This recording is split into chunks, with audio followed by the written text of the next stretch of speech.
makpa Italy oji. Ogwenu wari bute niye.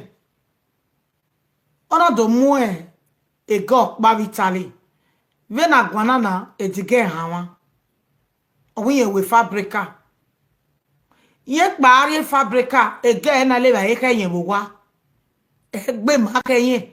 Leva e wiye seti pagbe. Yon pa pe igo wa. Yon pa pe igo pa. Yon pa pe mi ya fe. Na o wa yen we ya de Italy yen maki seti do we ye bugbe. Yen me dori go ge family dige. Yen me dori go ge family ye. De do ge aso ame yakbe ge na be won yin ya leva e mugiye. E bi pagbe ogwo wa e pio wa e miono. E bi sasegbe e bi de jovia. Ni mari bude ni mi ya agmo khaye. Inagwe imave ni atamawe. We could say, you see the reason why they always say, salt and water ministry, be a car, or him and my neckbe, or him and Iguagua, or him and Talabadabidi, because say money woowa, man of Guavela video, now woowa. Quality people, make people, contribute, comment, call, or warrior, gawa dami woowa. You know, so Nuayala wo. A salt and water now. Aga mego geleri ogogonu wagima ya vio boyo na ya mutia. Wagima ya vio bojo no kakabo ya standi. Because agmoya profite agmoya ga enjoy omo na me bie ga enjoy omo no rugwe ko ga enjoy owi omo bo ga enjoy owi omo we ga enjoy no wa ya la owonu opa legbo wa ya gwagima ya koko vio bojo Eruruwe oririe. Ene nataruwe. E advice ruwe. Emi ya fefe oruwe salt and water. Amena woruwe. Ume na ya leva eruwe. Demi okbane ruwe. So now, dawo budin wa hiri notimana. Owe ye wa pari muna no gwi adisi. Oho na ijugbo jogo. Ebi leva ekenye. You will live over do fiane. Ogwe pion so no kwatori puteni ogwe be ye wa ti ye gbera wa. Ye magi ya do wa rin ko si yo anyi ye ho. Brother Dame ho ikama we no land around 9. Anybody na me topic gume, ike te topic wa from 9 go duku. E ya keta cause ika gwa be 1 hour ya so be 8 e stop of a 9 ake ba so atabe topic a testimony arabeta a topic abi aroto abeta okay now dibuden wa ya hiri ne bro ti mana ogogwa emi o yo ri go get boy bogwa ye do fit take me ye do cook yo pa be pay go gwa ye maybe ni hinke ma gbin ye dit ni ye ku o ye ma ye guys mo mi jure la o ni bunyere na we are around 9 o'clock. I mean, yani temata. Yani budenu cause me ni ata. Cause on the topic is so I have to control myself, you know, because women wajena wana gwana iya ma onwa. When ni jore jena wa enjore. E compare no na so ni jore bedene na mana enjore. You know, so I have to be very, very careful. On the case so I be careful. So David, why we know una? Cause waiting here agberawa yegi wa ye even we no dey here make agberawa ye gi talowo ma no hiri efu because the load obun se yen gbe so wari put ni e be ni ake ma gbin ye salobo oba no feto ebi mo ga o wa gbon babala o do gbe were give it me gwa gwi gi because it's a Salobo. Brother, we were here, Mama Wakia. I went to gear where he out in your so in a gear. Oh, give my son. Oh, when you don't live in here. But I agree gear because women on my home, but there, una home, maybe no gear. Become.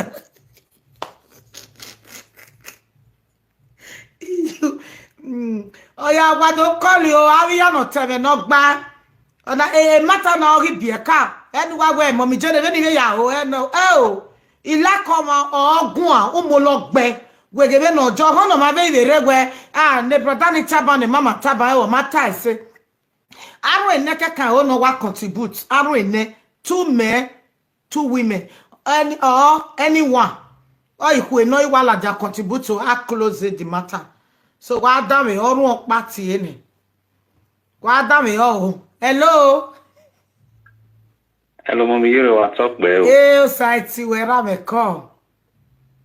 Site where mommy, you ever we kata for me ata, jana we again ikolowa. Ekeno metiare igwe vano or metiare house arrest. You know see na jowa ni ana wa you know see na o tia na na riwa. Ma akwa be he give the boy the reply. We say wa ma. Ogoti mana bo no gi age kan carry efu abo. Me madame oni Ma we adam me je betru oni ba me wada me madame o keke no wetaba mo mi yori. Ma kora me we say o. Koyi. La wado guanjo wado ari ebuze na Italy oji. Eminere Italy unwege exist. Emina mi Italy unwege exist. What Italy cannot do, it does not it does not exist. Before, me more Italy say mafia. Ije obiari e Italy that was 15 years ago, 19 years ago me rule. Iwa rule, no we rule by iwo okore. What Italy cannot do, it does not exist. Hello. Osati where mama is the house. Osati wa mi je me wato. Ukine poye me. West come. Meno apart from Spain.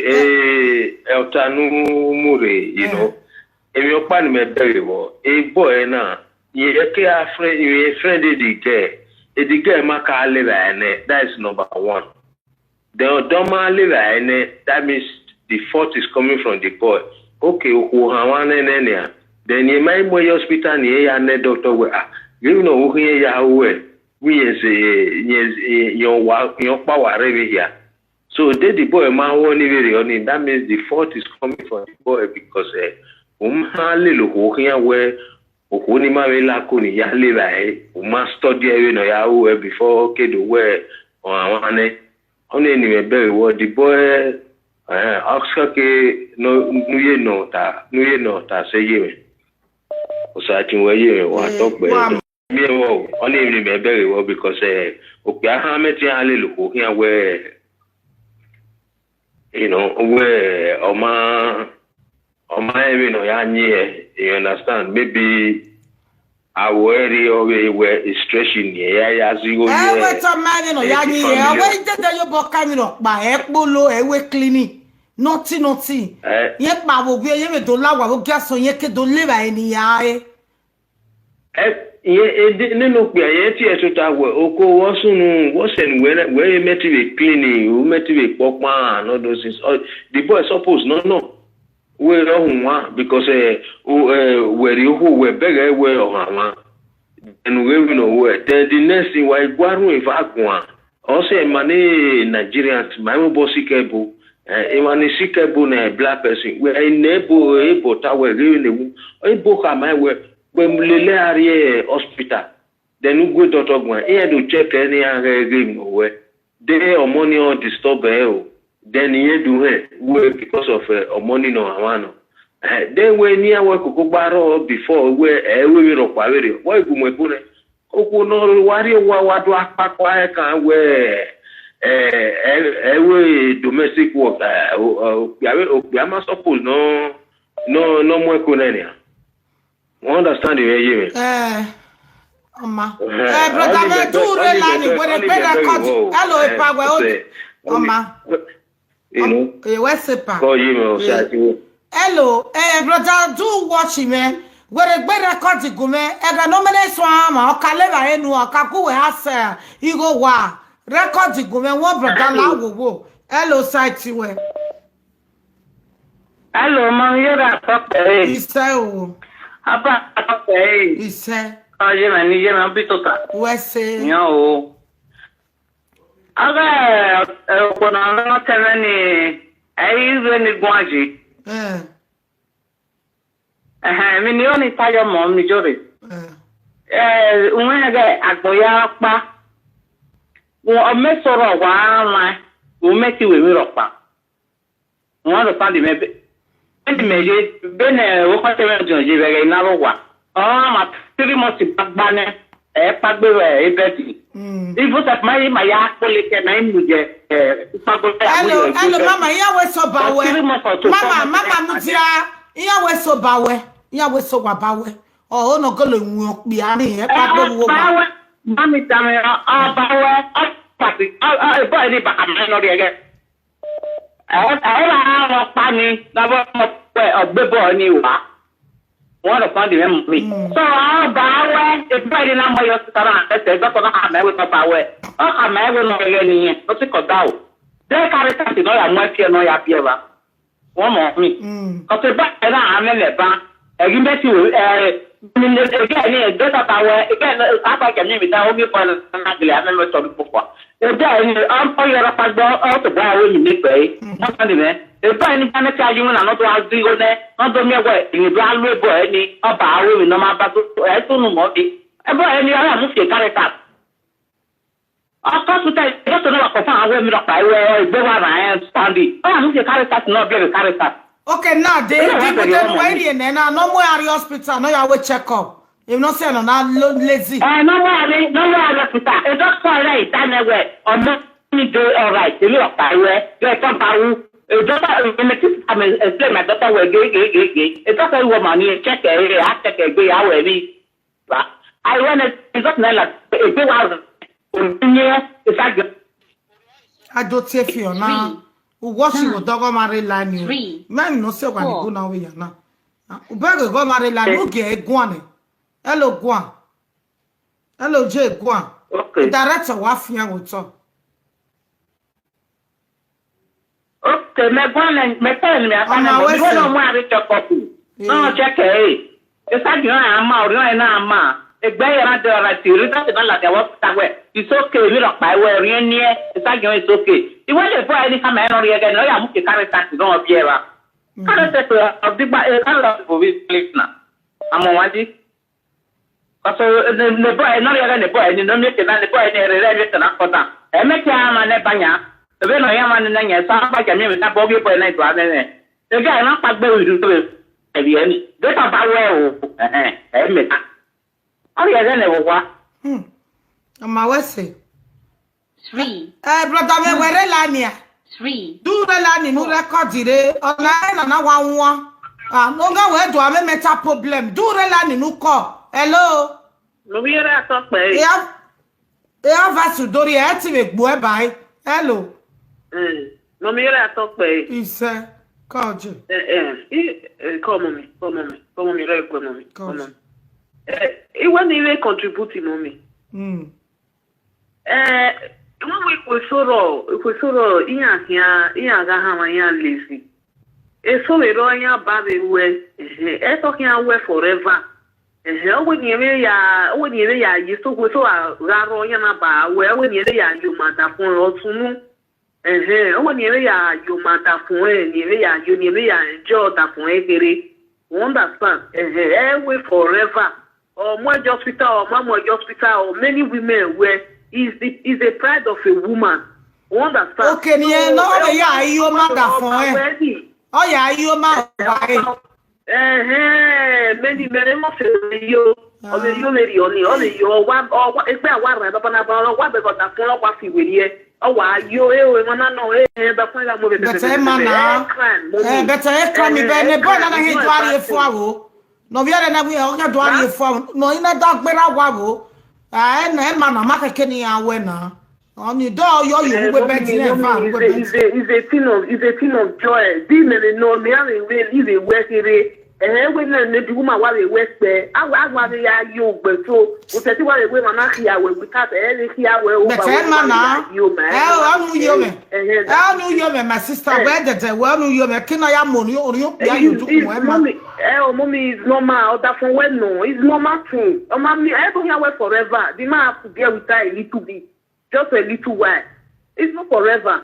He has to sacrifice for her. It's a thing of every woman wear mommy. You understand? Every woman wear. You understand? It's just fun. It's just a thing of joy. Who are you? Yeah. Forever. You know, mommy. Come on, me. You're a cockpit. Go, where's it? What's the mommy? Wabe, you know, Kainana.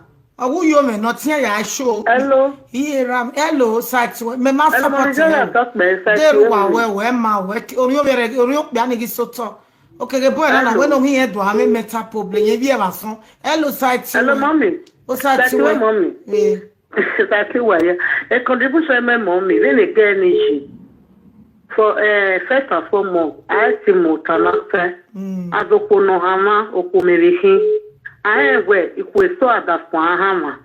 Urio Gilenia.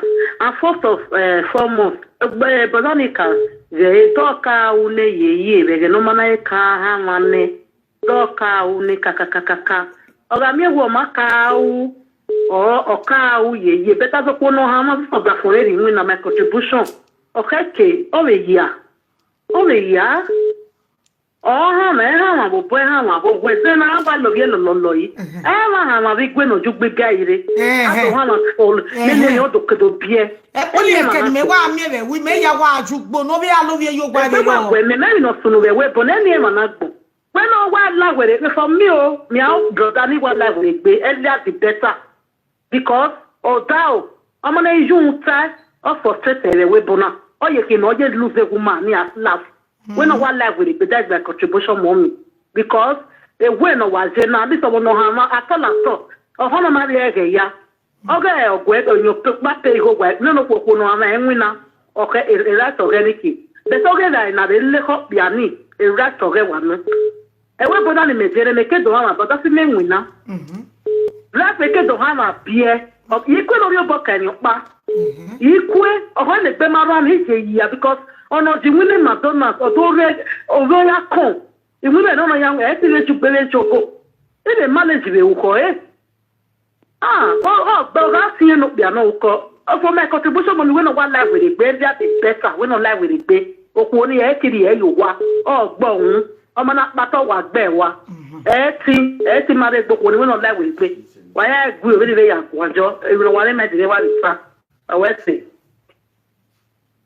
Domi. That's Ino, tell me, he no. Tell us, Domi, no, go bring up comment. Hello? He said, hello, mommy, mommy, when you make contribute to your. Where the manager that had to tell a lady could put where I will not for the Yabo.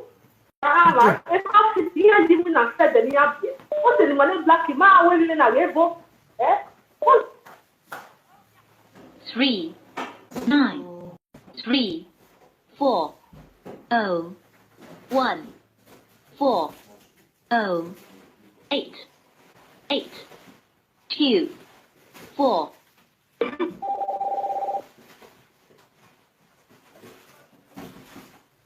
Dari wa wono dani ba ko wala o se bani ti gwele ga ni ya le ba ga na mari gwele ga ni mani le ba ni ya ta I ho di ke do je so bi e wu bo se e go na ba ma tu no da ya so when I go ya le wa when wa ti la ni ti ko let's go what is ma na pa me wa de ko ko come on what's it? Ah.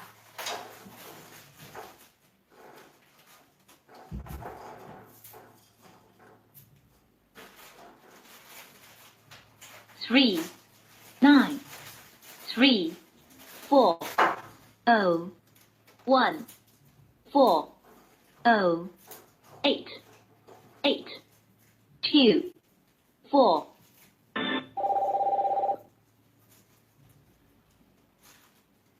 Vai, Deus!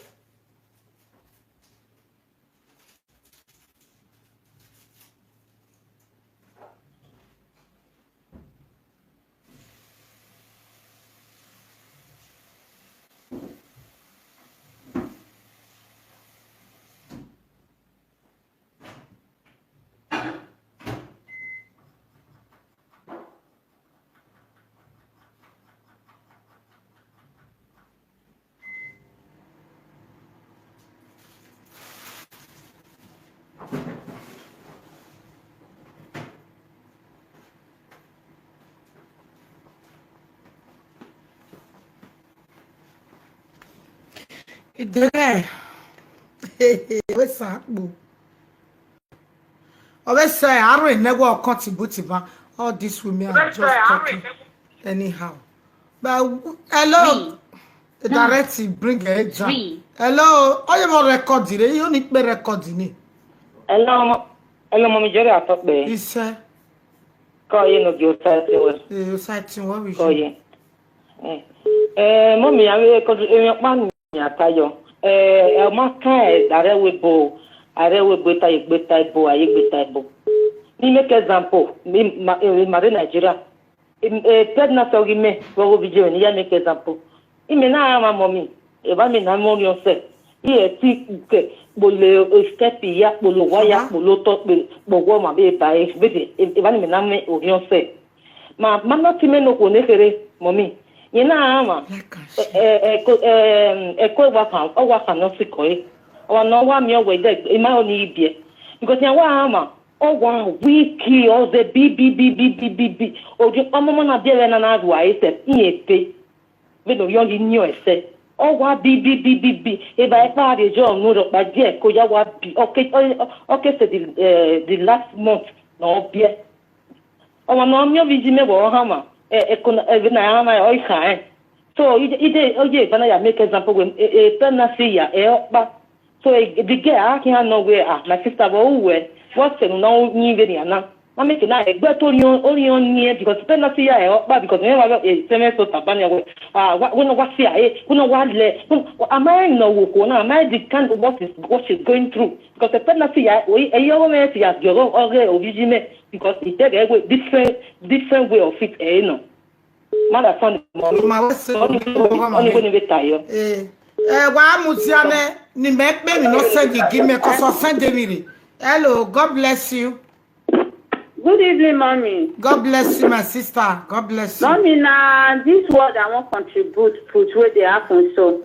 Because me self, I see the woman when I get my baby belly.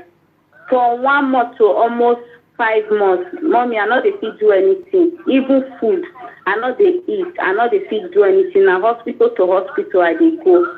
I dey weak where the woman. But my second picking, I not feel anything at all. It not be like I don't get belly at all. All women not be the same, and all children not be still the same.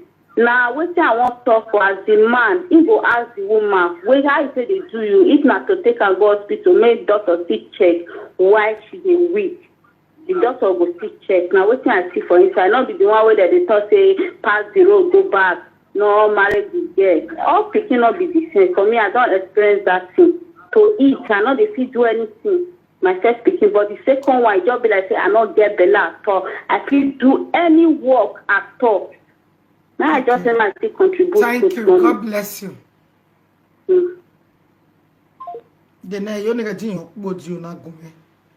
Hello, from Spain. Hello. Come on me. Hey, exciting. What is it? Obota. Koji. Come on me. Ayo. Where no we don't know when you guazi. Ba we. When you me vejira no we sunu da me agama. 3 months to 4 months. Me eti we ni ti me eti kwe ma we. Ba we. Where's the thing where there? Wa pari mu na bo gbe o we le ba e ko e.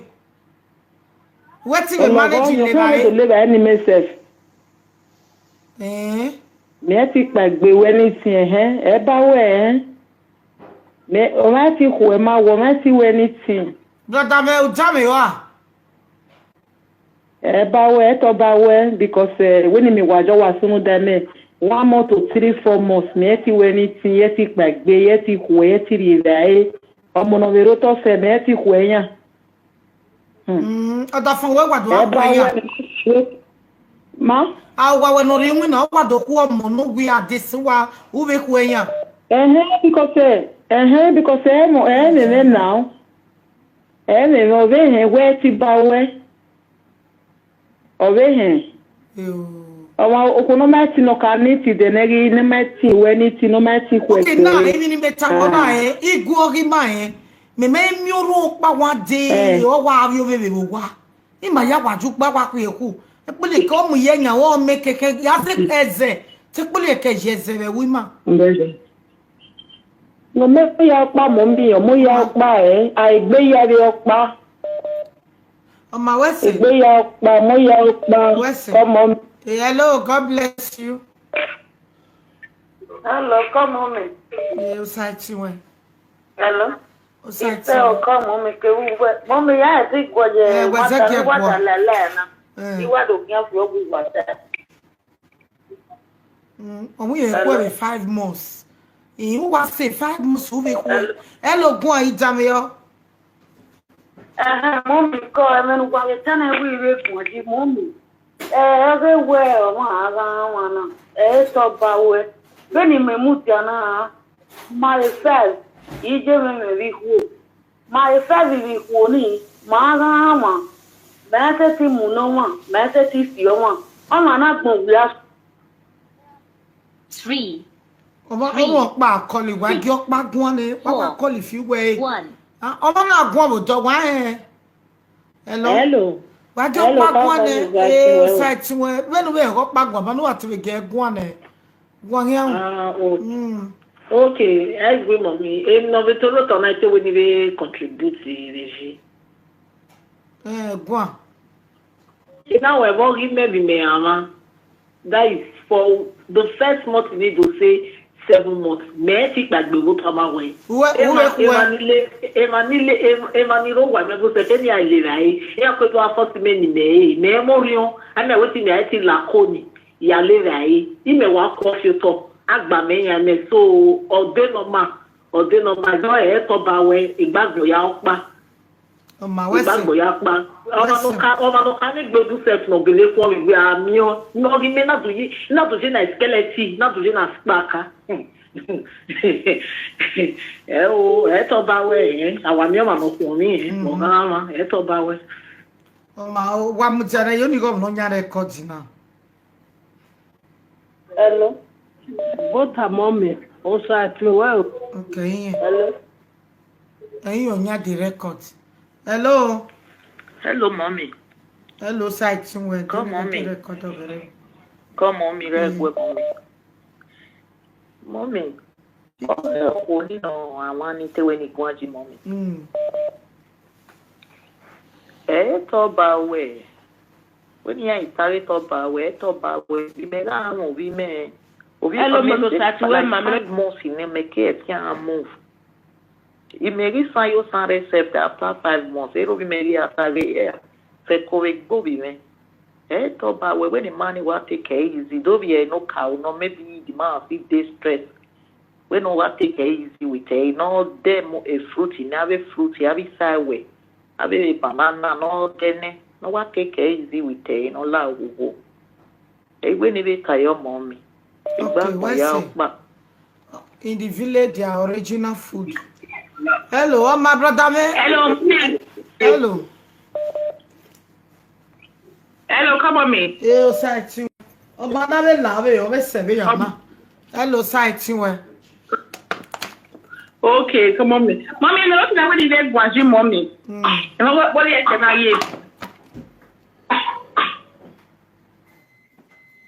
Call ye. Ideo. Yeah, all he me.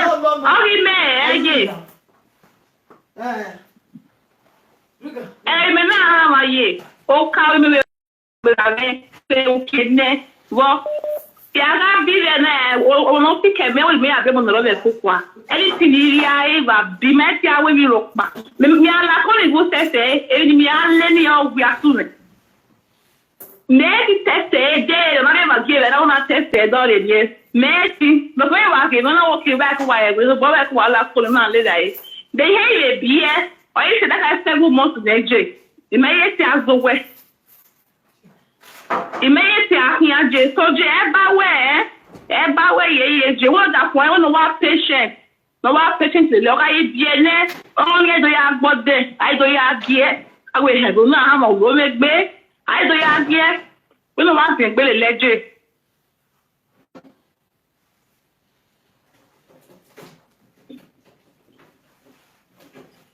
Hello, ye.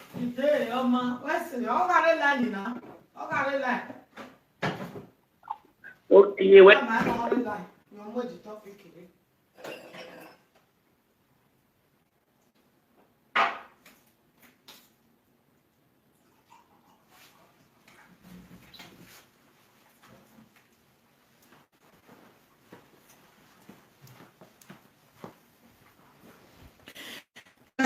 Always say ya now. Wala, always say, na be tobe. Always say, hello. Hello.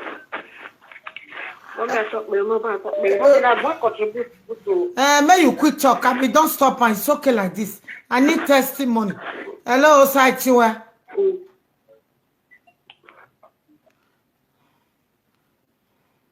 La observe ya now. Because I will continue with ya now. One thing I believe where everybody not be the same thing. You know? It's sort of a mirror magele where ogele pretend. It's so pretend. It's so when I say 8 months. Me mio money. No ga hammer. Okay, 2 weeks no beer. Okay, you off. Or when I said they no beer. I mean, so okay, I work better. I will be lamuna. Or what you so brother, me do now watch manager. What manager? Yo. It's normal. Oru pana muye. Mi jobera mi jobije. Mi be boko no rowa. This is the reason when in that time ko no buwe. Okay, can have support. Okay, can have wegbobo. O ma ke kina wa muye ya na wa muno kpia. Oh, wono kpia ni to botam we mi rokpa. No. Eta video. If no say big bog kan. O je ko nwun we wegbe. We ti bata o je ko nwun we. We na we mi rokpa edu eki wa ro wa. Ori nata. Then wa mu oja papa ju egbe. So okay ke no ko a wujobo no kpia. Uko ke mu ya be beer at least. We kokigo kere we joto cause we bona maizi ma egbe no mu guy no ma go ami egbe no mu nya no ma ami egbe no mo gede no ma agbon ye mi ya fefefe we boti ma wa do ona oga yin ye do ti je me oni ya mu guy ye ro o ye ri igwe oni ya vinya ye ya gboka ero ima demi ya so okuno ki alawodo mecho wu me kere ajobo mi gbe mi po la mi 2k 3k we jaji we mo we maybe ya live aye that 2k 3k ni also we ya live aye okay say dem appear ado Fiona me na wa murecha hello, God bless you. Hello, good evening, ma. God bless you, my sister. Yes, ma. Thank you, ma. Welcome, ma. I just get your number now. What become a remember? I'm certain water. Okay. So now you get my number. God bless you. As you collect the number, I shall be well with you. No really salt and water aka weba won. The salt and water you go na no megbe na no ri na no ri emi ya na fefefe aka weba. Cause ema ya fefefe on enjoy salt and water. A lot of people ya enjoy. Yes, a lot of people. It's like why we made a church you that's why we make a church in a decent thing with salt and water. You know, all then do manna bless me salt and water meaning all then salobaya bless you. God can choose another way to bless you. It's not say when you get salt and water na me when you make my way me pregnancy na wa ga imwere o ata isene yet it one away at them. Hello, God bless you.